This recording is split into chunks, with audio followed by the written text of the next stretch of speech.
చంద్రబాబు బీసీలను పక్కన పెట్టారన్న కొడాలి నాని వ్యాఖ్యలకు కౌంటర్ ఇచ్చారు టీడీపీ నేత బుద్దా వెంకన్న. టీడీపీ బీసీల పార్టీ అని అన్నారు. వైసీపీ బీసీ నేత ఆర్ కృష్ణయ్యకు రాజ్యసభ సీటు ఇచ్చి కూడా పక్కన పెట్టారని, ఆయనకేమీ ప్రాధాన్యత ఇవ్వలేదన్నారు బుద్దా వెంకన్న. ఇప్పుడు చంద్రబాబు నాయుడు గారు వెనకాలేమో పవన్ కళ్యాణ్ పెట్టుకున్నాడు. ఈ రోజు ఆయన ఏం చెప్తాడంటే బీసీలు నాకు వెన్నుముక్క అని చెప్తాడు. తెలుగుదేశం పార్టీ బీసీలకి రాజకీయ ప్రాధాన్యత కావచ్చు, రాజకీయ పదవులు కావచ్చు, బీసీలను ఆర్థికంగా పైకి తీసుకురావడానికి అనేక సంక్షేమ కార్యక్రమాలు చేశాయని చెప్పి ఆయన చెప్తున్నాడు. అది ఎవరు కాదనరు.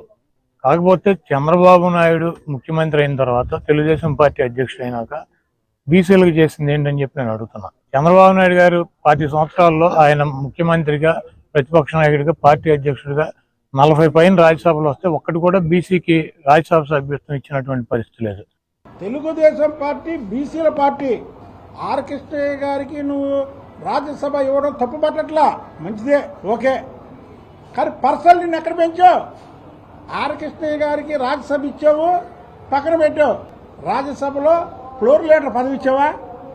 లేదు, ఆర్ కృష్ణయ్య గారిని ఎంపీలందరికీ టీం లీడర్ని చేసావా?